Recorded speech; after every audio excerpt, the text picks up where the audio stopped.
You're listening to Josh on Classic Hits 92.5 KVPI, and today I'm being joined by actor David Dastmalchian. David, we hope you had a good 4th of July, and thanks for joining us today. Thanks, Josh. It was fantastic. My family and I barbecued with some friends. We have a pool out back, and so we projected Jaws up on the side of the house once it got dark last night. So that was very fun. We all floated on pool floats and watched Jaws. That's awesome.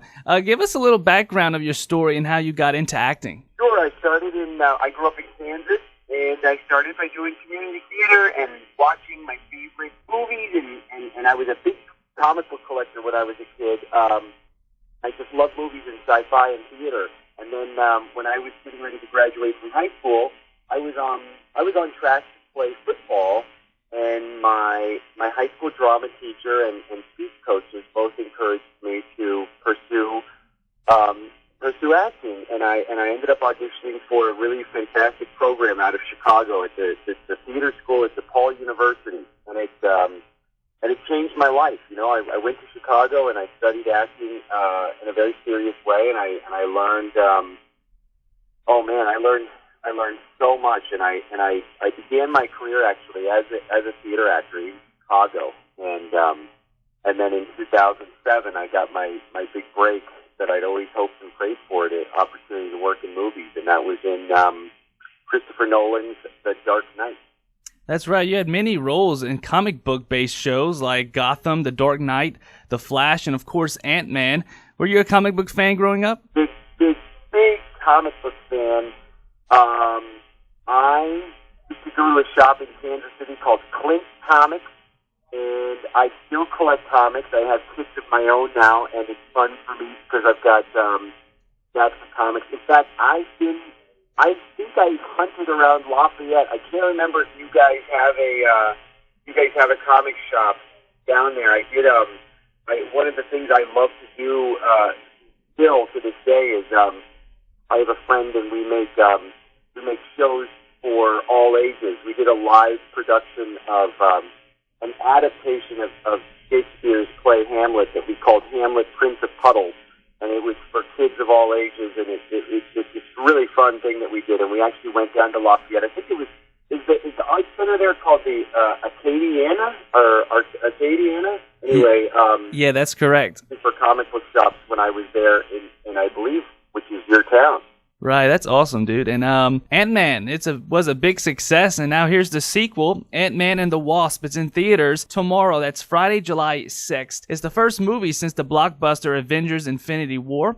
You are now a part of this huge Marvel Cinematic Universe. Tell us about your character in Ant-Man, and what was your reaction when you first found out that you got the role? Oh, well, it's so exciting. Here we come now. It's been 3 years since our last film came out, and so much has changed in the Marvel Cinematic Universe, and Ant-Man's role in the Avengers has changed quite a bit. He's become now a member of the Avengers. But what's really exciting for me, there's a number of things that I'm excited about. With the new film, this is the first Marvel movie that's got a female character in its title, the Wasp. And the Wasp gets introduced in full form in this film, and she is going to be very integral to the MCU as a whole. So I'm so excited to get to be a part of this film where audiences are going to discover the Wasp. She is so cool. I play Kurt. Kurt is a friend of Scott Lang, who is the Ant-Man, played by Paul Rudd. And Kurt, Luis, and Dave, which are friends of Scott from his prison days, who, if you remember in the first film, we ended up helping Scott on his adventure. We've now started this legitimate security business. We're very excited to be legitimate businessmen. We're ex-cons who finally found our footing in society. We started a business. Things are going great for us. And then all of a sudden, Scott and Hope and Hank Pym need our help with a new adventure. And so we get pulled back into the dangerous and exciting ways of being sidekicks to a superhero. So it's really cool.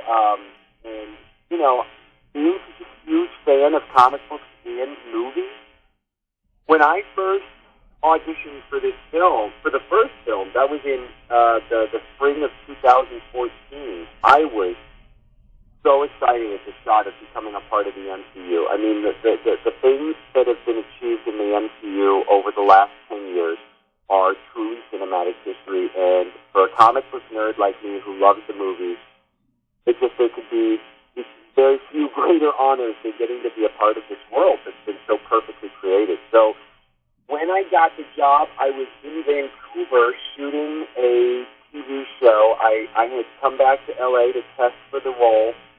My wife was just days away from delivering our first child. I was very, very, very nervous for many reasons. And when I got the call that I got the part, I'll never forget, I was in my hotel room in Vancouver, and I jumped up and down on the bed, and I ended up hitting my head on the ceiling. And a lot of that, duck, filled the room. It was pretty ridiculous. You're listening to Josh on 92.5 KVPI, and we're talking with actor David Dastmalchian. You will see him on the big screen in Ant-Man and the Wasp opening this weekend. David, along with Sandra Bullock, you will be in Bird Box as well. That's going to be on Netflix come December. Tell us a little bit about Bird Box. Bird Box is this book written by this incredible writer, Josh Malerman. So Josh wrote this book, which I actually had read with my wife several years ago, and we had heard that there was going to be a film adaptation of this book, which is just a horrifying, really scary story about a woman who is trying to protect herself and several children in a world where there is a horrifying reality taking place that if you see the monster that is taking out humanity, you're done. You basically have to keep your eyes closed at all times that this monster could be around, and you have to find your way to the dark. And so when the opportunity came about for me to be a part of this film, I was so thrilled. I love Sandra Bullock. The cast is incredible. It also includes Trevante Rhodes and John Malkovich. It's just an incredible number of really talented actors. And I play a character. I can't say very much about who my character is yet, but needless to say, I'm excited to add him to my repertoire of hopefully scary people that I've gotten to play in my life. My coworker Nancy Kay was telling me how she's currently reading the book now and she really likes it. So I'm looking forward to seeing it myself. So guys, be sure to be looking for Bird Box on Netflix come December. And of course, Marvel's Ant-Man and the Wasp, it lands in theaters tomorrow, Friday, July 6th. I'm actually in the middle of making plans to go see it tonight. So David, thanks again so much for joining us. Thanks so much.